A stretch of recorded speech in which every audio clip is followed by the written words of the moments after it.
Hello guys, welcome back to our channel. അപ്പോൾ പത്തരമാച്ചൻ്റെ പുതിയൊരു എപ്പിസോഡിലേക്ക് എല്ലാവർക്കും സ്വാഗതം. കഥ ചുരുക്കത്തിൽ അറിയണമെങ്കിൽ ഈ ചാനൽ സബ്സ്ക്രൈബ് ചെയ്ത് സപ്പോർട്ട് ചെയ്യുക. അപ്പോൾ നമുക്ക് തുടങ്ങിയാലോ. അപ്പോൾ ഇന്നലെ നമ്മുടെ ജലജയൊക്കെ കണ്ടുപിടിച്ചല്ലോ, ഇനി അത് ദേവേട്ടത്തിൻ്റെ വായിൽ തന്നെ കേൾക്കണം എന്നാണ് എല്ലാവരുടെയും ഒരു അഭിപ്രായം.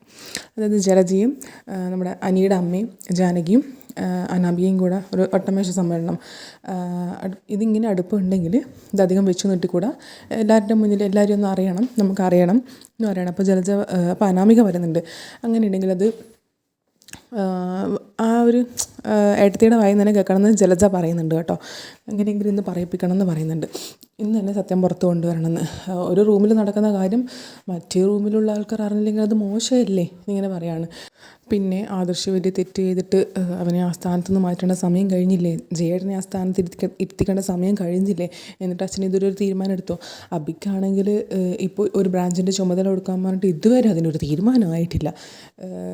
പിന്നെ അപ്പോൾ അനാമിക പറയുന്നുണ്ട്, എനിക്ക് 3 ബ്രാഞ്ചിൻ്റെ ചുമതല കൊടുക്കാമെങ്കിൽ അബിയേട്ടനും അനിയേക്കാൾ കുറച്ച് എന്താ പറയുക സ്റ്റാൻഡേർഡാണ്, അതായത് എല്ലാ കാര്യങ്ങളും അറിയുന്ന ഞാൻ അബിയേട്ടന് കൊടുക്കാവുന്നതേ ഉള്ളൂ. എന്നിട്ട് നമ്മുടെ ജാനകി പറയും, അത് പിന്നെ അബി കുറച്ച് മുന്നേ കുറച്ച് ഏൽപ്പിച്ചപ്പോൾ കുറച്ച് തെറ്റുകളൊക്കെ ചെയ്തിരുന്നല്ലോ, അതുകൊണ്ടാണെന്നുള്ള രീതിയിൽ സംസാരിക്കും. അപ്പോൾ അത് ജലജയ്ക്ക് പിടിക്കില്ല. നിൻ്റെ മോനെ പറഞ്ഞപ്പോൾ നിനക്ക് ഇതൊന്നും അല്ലേ എന്നൊക്കെ ഇങ്ങനെ പറയും. എന്നിട്ട് അതൊക്കെ വിട്, ഇപ്പം നമ്മൾ ഈ കാര്യം സംസാരിക്കേണ്ട. നമുക്കിപ്പം എന്താ പറയുക, അമ്മയും മരുമോളും തമ്മിൽ അമ്മായിയമ്മ മരുമോളും തമ്മിൽ സ്നേഹത്തിലാണെങ്കിൽ അത് നമുക്ക് കണ്ടുപിടിക്കാനുള്ള വഴികൾ നോക്കാമെന്ന് ഇങ്ങനെ പറയും. അപ്പോൾ എൻ്റെ കയ്യിലൊരു ഐഡിയ ഉണ്ട്, ഇന്ന് തന്നെ അത് പുറത്ത് കൊണ്ടുവരാം. എങ്ങനെ നയനയുടെ പൂജയൊക്കെ തുടങ്ങിയെന്ന് ചോദിക്കും. അപ്പോൾ നമ്മുടെ ജലജ പറയും, ജാനകി പറയും, ഏതാണ്ട് ഒരുക്കങ്ങളൊക്കെ കഴിഞ്ഞു എന്ന് തോന്നുന്നു, എന്നാ വാ, നിൻ്റെ തീരുമാനം എന്തായാലും അതിനൊപ്പം ഞങ്ങളുണ്ട് എന്ന് ജാനകിയും അനാമികയും കൂടെ പറയും. എന്നിട്ട് താഴേക്ക് പോകും, എന്നാ വാ എന്ന് പറഞ്ഞിട്ട് താഴേക്ക് പോകും എല്ലാവരും കൂടെ. താഴെയാണെങ്കിൽ ഞാനിങ്ങനെ പൂജ ചെയ്തുകൊണ്ടിരിക്കുകയാണ്. നമ്മുടെ ദേവയാനിയും മുത്തശ്ശി അവിടെയുണ്ട്. അവർ 3 എത്തി. അവർ 3 എത്തിയ ഉടനെ പൂജ കഴിയും. എന്നിട്ട് ആരതി ഒഴിയാൻ വേണ്ടി ഇങ്ങനെ തൊടാൻ വേണ്ടിയിട്ട് ഇങ്ങനെ കൊടുക്കും. അപ്പോൾ തന്നെ മുത്തശ്ശി പറയും, പൂജ കഴിഞ്ഞപ്പോൾ എല്ലാവരും എത്തിയല്ലോ, കഴിയാറായപ്പോൾ ഈടെയായിട്ട് നിങ്ങളൊക്കെ ഇങ്ങനെയാണല്ലോ, നിങ്ങൾ 3 ഇങ്ങനെയാണല്ലോ, ചിലപ്പോൾ പൂജയിൽ പങ്കെടുക്കാറുമില്ല എന്നൊക്കെ ഇങ്ങനെ പറയും. എന്നിട്ട് പൂജയിൽ പങ്കെടുക്കണമെങ്കിൽ പൂജ ചെയ്യുന്ന ആളെ മനസ്സ് നന്നാവണ്ടേ അമ്മയെന്നിങ്ങനെ പറയും ജലജ. എന്നിട്ട് എന്താ നയനമ്മളുടെ മനസ്സിലെന്താ ഇത്ര കുഴപ്പം എന്നൊക്കെ ഇങ്ങനെ പറയും. എന്നിട്ട് ഇത് മൊത്തം ഈ വീടിപ്പോൾ മൊത്തം ഒരു കള്ളത്തരങ്ങളുടെ ഒരു രഹസ്യമാണ്, ഒരു രഹസ്യങ്ങളുടെ ഒരു കലവറയാണെന്നൊക്കെ ഇങ്ങനെ പറയും.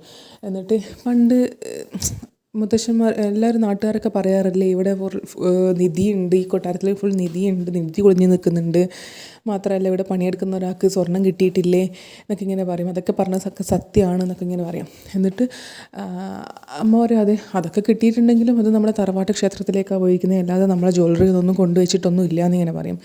എന്നിട്ട് അതൊക്കെ എന്തിനാണ് ഇപ്പോൾ ഇവിടെ പറയുന്ന ആവശ്യമെന്ന് ദേവയാനിയും ചോദിക്കും. അപ്പോൾ അല്ല, അതുപോലൊരു കള്ളത്തരങ്ങളൊക്കെ ഇവിടെ ഒളിച്ചിരിക്കുന്നുണ്ട് എന്നിങ്ങനെ പറയും. ആരൊക്കെ അവിടെ കള്ളത്തരങ്ങൾ ഒളിച്ചു വെക്കുന്നതെന്നൊക്കെ നമുക്കറിയാം, അതൊക്കെ നമ്മൾ കണ്ടുപിടിച്ചിട്ടുണ്ടെന്നൊക്കെ ഇങ്ങനെ പറയും. എന്നിട്ട് നിങ്ങൾ എന്തായി പറയുന്നതെന്നൊക്കെ പറയും. അപ്പോൾ ജാനകി ഇങ്ങനെ പറയും, ഏട്ടത്തി ഈ മരുമോളെ സ്നേഹിക്കുന്നില്ലേ, ആത്മാർത്ഥമായി തന്നെ സ്നേഹിക്കുന്നില്ലേ, എന്തിനാ അത് മറച്ചു വെക്കുന്നതെന്ന് ഇങ്ങനെ ചോദിക്കും. അത് സത്യമല്ലേന്ന് ചോദിക്കും. അപ്പോൾ ദേവയാനി ഇങ്ങനെ, അങ്ങനെയൊന്നുമില്ല, ഞാനെന്തിനാ അങ്ങനെ നിങ്ങളെ പൊട്ടം കളിപ്പിക്കേണ്ട ആവശ്യം എന്താ, എനിക്കങ്ങനെ സ്നേഹമൊന്നുമില്ല, എൻ്റെ മോൻ ഇവൾ വേണം, അതുകൊണ്ട് മാത്രം ഞാൻ ഇവളെ നിലനിർത്തിയിരിക്കുന്നത്, അതിനപ്പുറം എനിക്കൊന്നുമില്ല എന്ന് ദേവയാനി പറയും. അപ്പോൾ അവർ പറയും, അങ്ങനെ മാത്രമേ ഉള്ളൂ, അതെയോ, അങ്ങനെയാണെങ്കിൽ ഈ ഗണേശ ഭഗവാന്റെ മുന്നിൽ വെച്ചിട്ട് സത്യം ചെയ്യണം, അത്രയേ ഉള്ളൂ, ഇവളോട് വേറെ സ്നേഹമൊന്നുമില്ല, മകന് വേണ്ടിയിട്ട് മാത്രം ഉള്ളൊരു സ്നേഹമാണ് എന്നുള്ളത് സത്യം ചെയ്ത് പറയണമെന്ന് പറയും. വെറുതെ ഞങ്ങളെ പൊട്ടം കളിപ്പിക്കണ്ടല്ലോ എന്നിങ്ങനെ പറയും.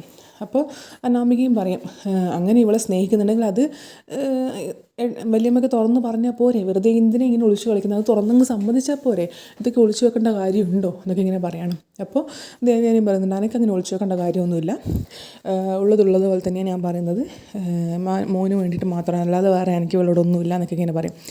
അപ്പോൾ എന്നാലും സത്യം ചെയ്യണമെന്നിങ്ങനെ ജലജ പറയും. അങ്ങനെ ആയിക്കോട്ടെ, എന്നാൽ പിന്നെ സത്യം ചെയ്തോന്ന് ഇങ്ങനെ പറയും. അപ്പോൾ മുത്തശ്ശി പറയും, നിങ്ങളെന്ത് വെറുതെ നിന്നാട്ടെ, എന്ന് സത്യം ചെയ്യേണ്ടത്, എന്നാൽ കുട്ടികളിയാണോ ഒരു സത്യം ചെയ്യലൊക്കെ വന്നിട്ട് എന്നൊക്കെ പറയും. അപ്പോൾ ജലജ പറയും, അതെ കുട്ടിക്കളി പോലെയാണ്, ഇവരാണ് ഇവനെ കള്ളത്തരങ്ങളൊക്കെ കാണിച്ചിട്ട് നമുക്കൊരു സംശയമുണ്ട്, അതങ്ങ് തീർത്തേ പറ്റുള്ളൂ എന്നിങ്ങനെ പറയും. സത്യം ചെയ്തേ പറ്റുള്ളൂ എന്നൊക്കെ പറയും. അപ്പോൾ നയനയുടെ ഈ ഗണേശ ഭഗവാന്റെ മുന്നിൽ വെച്ചിട്ട് നയനയുടെ തലയിൽ തൊട്ടിട്ട് സത്യം ചെയ്യണം എന്നിങ്ങനെ പറയും. വേറൊരു സ്നേഹവും ഇല്ല എന്നുള്ള രീതിയിൽ സത്യം ചെയ്യാൻ വേണ്ടി പറയും. എന്നിട്ട് അപ്പോഴും മുത്തശ്ശി പറയും, ഒന്ന് നിർത്തിയാട്ടെ, ചെറിയ പിള്ളേരെ പോലെ തലയെ തൊട്ട് സത്യം ചെയ്യലും എന്നാ പറയണ്ടേ, ഇങ്ങനെയൊന്നും ആവശ്യമൊന്നുമില്ല, അതിനൊന്നും ആവശ്യമില്ലെന്ന് പറയും. അപ്പോൾ ആവശ്യമുണ്ട് ഇങ്ങനെ നമ്മുടെ ജലജ പറയും. അത് തീർത്ത് തന്നേ പറ്റും, അതിൻ്റെ ഉത്തരവാദിത്തം ദേവയാനിക്ക് ഉണ്ട് എന്നുള്ള രീതിയിൽ ജലജ സംസാരിക്കും. സത്യം ചെയ്യുന്നതിന് കുഴപ്പം തെറ്റാണെങ്കിലല്ലേ കുഴപ്പമുള്ളൂ എന്നിങ്ങനെ പറയും. എന്നിട്ട് ജലജ വേഗം കൈയെടുത്തിട്ട് ദേവയാൻ്റെ കൈയെടുത്തിട്ട് നയനയുടെ തലയിൽ വെക്കും. എന്നിട്ട് ഇനി സത്യം ചെയ്യും, ആ ഗണേശ ഭഗവാന്റെ മുന്നിൽ വെച്ചിട്ട് സത്യം ചെയ്യും, ഇവളോട് വേറൊരു സ്നേഹമില്ല എന്ന് പറയും. എന്നിട്ട് മുത്തശ്ശി പറയും, ദേവയാനി നീ അനങ്ങാണ്ട് നിന്നാട്ടെ, അതൊന്നും വേണ്ട, താഴെടുത്ത് കൈ താഴെ ഇട്ടോന്ന് പറയും. പക്ഷേങ്കിൽ ജലജയൊന്നും സമ്മതിക്കില്ല, അതൊന്നും പറഞ്ഞാൽ പറ്റില്ല, സത്യം ചെയ്തേ പറ്റുള്ളൂ. നമ്മുടെ ജാനകിയും പറയും, സത്യം പറയുന്നതിൽ ഒന്നും കുഴപ്പമൊന്നുമില്ലല്ലോ, അത് കള്ളത്തരാണെങ്കിലല്ലേ, തെറ്റാണെങ്കിലല്ലേ സത്യം ചെയ്യുന്നതിൽ കുഴപ്പമുള്ളൂ, അല്ലെങ്കിൽ എന്താ പ്രശ്നം, അതങ്ങ് സമ്മതിച്ചാൽ പോരെ എന്നിങ്ങനെ പറയും. എന്നിട്ട് മുത്തശ്ശി വീണ്ടും അത് വേണ്ടെന്ന് പറയാൻ നോക്കുമ്പോഴത്തേക്ക് ദേവയാനി പറയും, അമ്മ മതി, മിണ്ടാണ്ടിക്ക്, അമ്മ ഇനിയൊന്നും പറയണ്ട, ഗണേശ ഭഗവാന്റെ മുന്നിൽ വെച്ചിട്ട് ഞാനിവിടെ തലയിൽ കൈ വെച്ച് നിൽക്കുകയാണ്, ഇനി ഞാൻ കള്ളങ്ങളൊന്നും പറയില്ല, സത്യം മാത്രമേ പറയുള്ളൂ, അമ്മയൊന്നും കൊണ്ട് പേടിക്കണ്ട. ഞാനിവളെ സ്നേഹിക്കുന്നില്ല എന്ന് പറഞ്ഞു കഴിഞ്ഞാൽ, ഞാൻ സത്യം പറഞ്ഞു കഴിഞ്ഞാൽ നിങ്ങൾക്ക് എല്ലാവർക്കും വിശ്വാസമാവുമല്ലോ അല്ലേ, ഇനി പിന്നെ ചോദിക്കൊന്നുമില്ലല്ലോ, ചോദ്യങ്ങളൊന്നും ഉണ്ടാവില്ലല്ലോ. എന്നാൽ പിന്നെ ഞാൻ സത്യം ചെയ്യാൻ പോവാണ്, ഇവളോട് ഞാൻ എൻ്റെ ഗണേശ ഭഗവാന്റെ മുന്നിൽ വെച്ചിട്ട് ഞാൻ സത്യം ചെയ്യുവാണ്, ഇവളെ തലയെ തൊട്ട് ഞാൻ സത്യം ചെയ്യുവാണ്, എൻ്റെ ജയേട്ടനേക്കാൾ, എൻ്റെ മോൻ ആദർശിനേക്കാൾ എനിക്ക് ഇവളോട് സ്നേഹമാണ്, എൻ്റെ പൊന്നു മോളാ ഇവളെ ഭയങ്കര ഇഷ്ടമാണെന്നൊക്കെ ഇങ്ങനെ സത്യം തുറന്ന് പറയും ദേവയാനി കരഞ്ഞുകൊണ്ട്. എന്നിട്ട് അവളെ കെട്ടിപ്പിടിക്കും. എന്നിട്ട് അപ്പോൾ എല്ലാവരും ഞെട്ടും കേട്ടോ ഒന്ന്. എന്നിട്ട് ഇതങ്ങ് നേരത്തെ തുറന്ന് പറഞ്ഞാൽ പോരെ എന്നിങ്ങനെ ജലജ പറയും. അപ്പോൾ ഇനി എന്താ നിങ്ങൾക്കൊക്കെ അറിയേണ്ടത്, ഇനി എന്താ നിങ്ങൾക്കൊക്കെ അറിയേണ്ടതെന്ന് വെച്ച് ചോദിച്ചോ എന്നിങ്ങനെ ദേവയാനി പറയും. എന്നിട്ട് എന്തുകൊണ്ടാണ് ഞാൻ ഇവളെ സ്നേഹിച്ചതെന്ന് നിങ്ങൾ ചോദിക്കുക എന്നിങ്ങനെ പറയും. അപ്പോൾ എന്തൊന്ന്, നിങ്ങളുടെ മോന് വേണ്ടിയിട്ട്, മോൻ ഇവളെ വേണ്ടതുകൊണ്ട് നിങ്ങൾ സ്നേഹിക്കുന്നു, അത്ര തന്നെ. അപ്പോൾ അതൊന്നുമല്ല.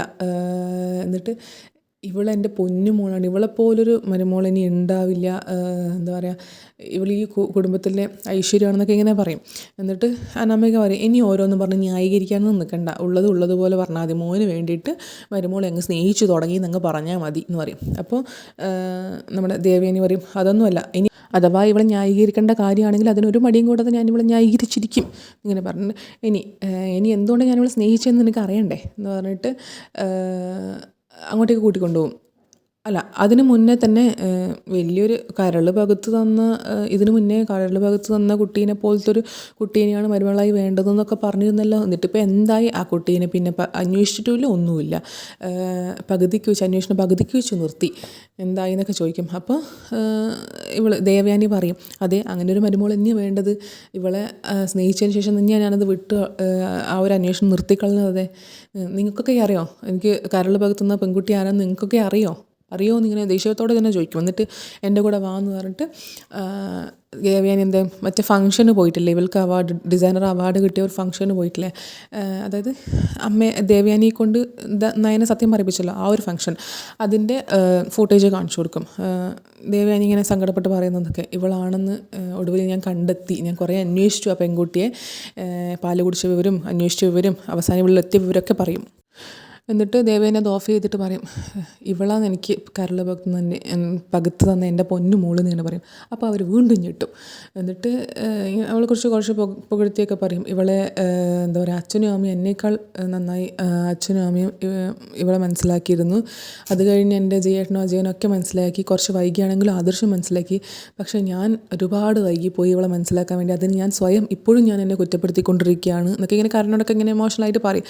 എന്നിട്ട് ഇവൾ ഓരോ കാര്യം ചെയ്യുന്നുണ്ടെങ്കിലും അത് ഈ കുടുംബത്തിൻ്റെ ഭാവിയെ ഉദ്ദേശിച്ച് എന്തൊക്കെ കാര്യങ്ങൾ, എന്താണ് ഇതിന് നല്ലത് വേണ്ടത് ഈ തറവാട്ടിന്, അതൊക്കെ ആലോചിച്ചിട്ടാണ് ഇവൾ ഓരോ കാര്യങ്ങളും ചെയ്യുന്നതെന്നൊക്കെ പറഞ്ഞിട്ട് ഇങ്ങനെ പുകഴ്ത്തി പറയും. ഇങ്ങനൊരു മരുമോളെ എനിക്ക് കിട്ടില്ല എന്നൊക്കെ പറഞ്ഞിട്ട്, ഇനി ആരെങ്കിലും ഇവളെ ഒരു നുള്ളി നോവിക്കാൻ പോലും ഞാൻ സമ്മതിക്കില്ല.